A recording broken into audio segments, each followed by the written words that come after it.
मंजिलें उन्हीं को मिलती है जिनके सपनों में जान होती है। मंजिलें उन्हीं को मिलती है जिनके सपनों में जान होती है। पंख होने से कुछ नहीं होता यारो, हौसलों से उड़ान होती है, हौसलों से उड़ान होती है। धन्यवाद।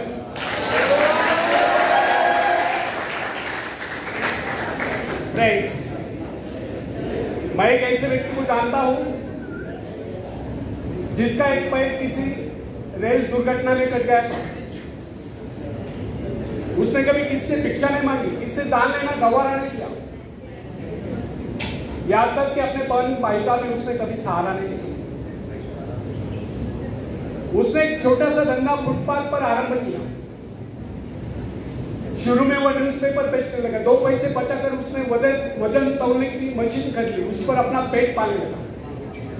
आज वही व्यक्ति उसी फुटपाथ के किनारे एक बहुमंजिला बिल्डिंग में न्यूज़पेपर स्टॉल लगाकर बैठा है, साथ में जेरोक्स सेंटर भी खोल रखा है और सुना है आजकल वो मोबाइल शॉपिंग भी चला रहा है। वो स्वाभिमानी था, किसी से मदद लेना अपना अपमान समझता था। आज वही व्यक्ति उसी फुटपाथ, आज वही व्यक्ति उन लोगों को जिनके हाथ पैर सलामत है, ऐसे परिवारजनों को खिलाता पिलाता है, उनकी हर प्रकार की सहायता और मदद करता है, तो इसमें किसी को हैरत न होती। आज वो दूसरों की सहायता करने को हो चुका है। वो उन लोगों के लिए प्रेरणा स्थान है जो सर्वांग संपन्न होकर भी दूसरों से सहायता पाने की आशा करते हैं। फ्रेंड्स, मैं केवल उस विकलांग की बात नहीं करता जिसे मैं जानता हूं।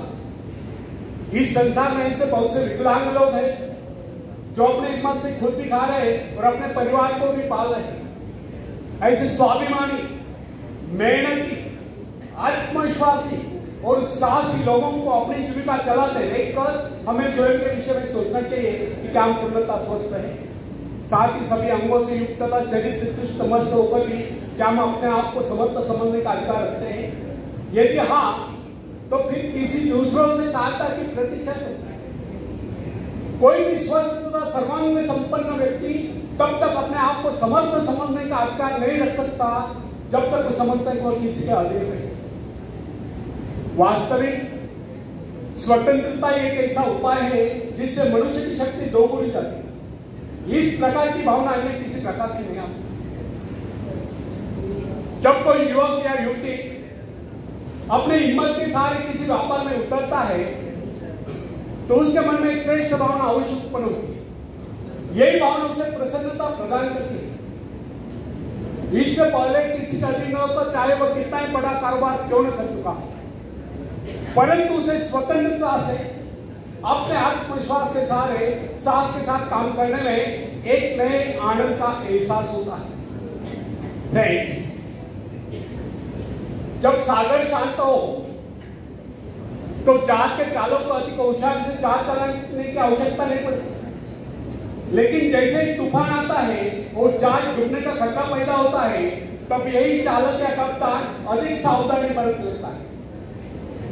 जब जहाज में सवार सभी लोग घबरा रहे होते हैं, तब यही कप्तान मुस्कुराता हुआ अपनी संपूर्ण योग्यता को काम में लाता हुआ जहाज को डूबने के संकट से बचाकर सही सलामत ले जाता है। वास्तविक ऐसी योग्यता की परीक्षा दुख और संकट के समय में होती है। जब कोई इंसान थोड़ी पूंजी लगाकर अपने व्यापार का विस्तार करता है तो उसे वर्षों तक कठोर परिश्रम करने पड़ते हैं। इस परिश्रम से वह कुछ कमाने को होता है। यह परिश्रम ही उसके विजय का प्रतीक होते हैं। अपने ग्राहकों को शब्द चाल में फंसाकर वो अपने व्यापार को बढ़ाता है और एक दिन सफल व्यापारी बन जाता है। बाद में छोटे मोटे कारोबारी संकट उसका कुछ नहीं करता। जो लोग इससे पहले उसे कम पूंजी वाला समझकर उसका मजाक उड़ाया करते थे, आज वही लोग उसकी सफलता की प्रशंसा करते नजर आते हैं। इसे कहते हैं अपने हाथों अपने भाग्य का निर्माण, आत्मशक्ति का चमत्कार। फ्रेंड्स, जिसके पास धन की शक्ति हो उसे शिक्षा प्राप्त करके या विद्या प्राप्त करके आत्म विकास करने का अवसर कहां है? वह तो धन की शक्ति पर निर्भर होकर यही सोचता रहता, मैं चाहूं तो विद्वानों को खरीद सकता। लेकिन फ्रेंड्स, अमीर हो या गरीब, जरूरी समझता है वो रात रात भर अध्ययन करता रहता है, क्योंकि उसे पता है उसका कोई सहारा नहीं। सहारा बनेगा तो वह उसका अपना स्वयं का ज्ञान, जिस आदमी को पता हो जाता है कि उसे बाहरी सहायता मिलना बंद हो गया, वो या तो अपने पांव पर खड़ा हो जाएगा, गिर जाएगा। वास्तविक उस समय उसे बहुत ही कठोर परिश्रम की आवश्यकता महसूस होती है। असफलता की कलंक से बचने के लिए उसे अपने व्यक्तित्व की रक्षा करनी चाहिए। ऐसे लोग अपने आत्मविश्वास की शक्ति के बल पर दिन रात कड़ी मेहनत करते हैं और सफल हो जाते हैं। फ्रेंड्स, जब मनुष्य पर संकट की घड़ी आ जाती है, जब वह किसी भी तरह से अपनी जीविका चलाने में असमर्थ हो जाता है, तब कोई विद्वान होता है जो सफलता प्राप्ति के लिए खून पसीना एक कर देता है, ताकि उसे असफलता का मोह न देखना पड़े। संकट काल में तो मनुष्य की बुद्धि का पता चलता है। कई बार ऐसे अवसर पर ऐसी सफलता मिलती है जिसकी मनुष्य ने सपने में भी आशा नहीं की होती। वो स्वयं सोचने लगता है कि मुझे इतनी सफलता कैसे मिली। वास्तविक ऐसी शक्ति हर इंसान के भीतर थी, परंतु वो उसे पहुंचा नहीं पाता। जैसे वो संकटों से गिर जाता है, वैसी ये शक्ति बाहर निकलकर उसकी सहायता करना चाहती है। जो काम इससे पहले वह संभव समझ रहा था, वही काम पूरे होने लगते।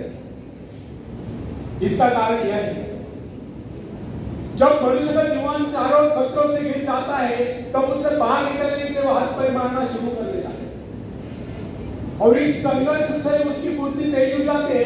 उसमें एक प्राकृतिक नैसर्गिक शक्ति आ जाती है। फ्रेंड्स, अपने जरूरतों की पूर्ति के लिए संघर्ष करना हम सभी का कर्तव्य है। संघर्ष से तो हमें सफलता मिलती है। जिनमें संघर्ष करने की इच्छा ही ना हो, वो तो असफल और जंगली कहलाएगा। आवश्यकता तथा आवश्यक पदार्थों की दुर्लभता ही सदा से मानव जाति के विकास का कारण है। हर सभ्यता और संस्कृति का आधार श्रम और संघर्ष है। जो अपने लक्ष्य पाने में खो गए, वही कुछ नहीं सका। कई वैज्ञानिक अपनी साधना में हीन होकर अपने लक्ष्य को पाने के संघर्ष में जूझते रहे। उनके परिवारजन अभावग्रस्त होकर भूखे मरते रहे, परंतु उन्होंने अपने उद्देश्य को प्राप्त करके एक चैन की सांस ली। जब उन्हें सफलता प्राप्त हुई, तो लोगों को उनके आविष्कार यानी कि शोध बहुत बड़े आश्चर्य से प्रतीत हुई। फ्रेंड्स, आवश्यकता ही आविष्कार की जंगी, शोध की जंगी है। यह जरूरत का एक कमाल है जिसने मानवीय सभ्यता को कहां से कहां पहुंचा दिया। अश्म युग से संगणक युग तक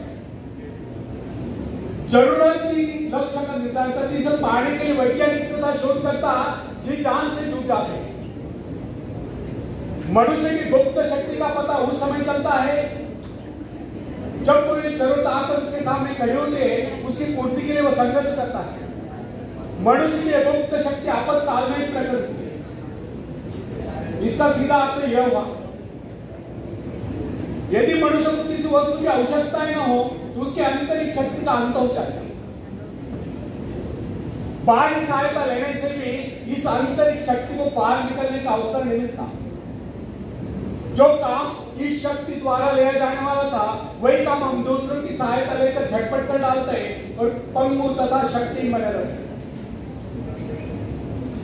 इसलिए फ्रेंड्स, हमें एक बात कदापि नहीं भूलनी चाहिए। अपने मित्रों की सहायता लेने के बजाय या दूसरों की सहायता लेने के बजाय अपनी आंतरिक शक्तियों की सहायता लेना हमारे लिए अधिक उचित होगा।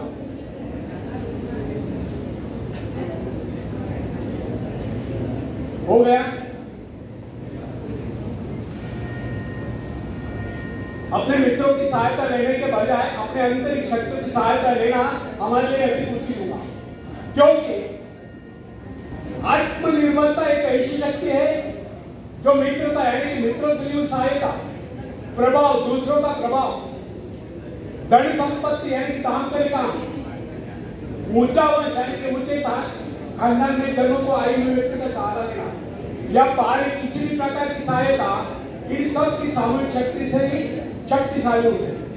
इन शॉर्ट, आत्मनिर्भरता एक ऐसी शक्ति है जो मित्रता, प्रभाव, धन संपत्ति, ऊंचा वंश या बाहर किसी भी प्रकार की सहायता, इन सब की सामूहिक शक्ति से ही शक्तिशाली होती है।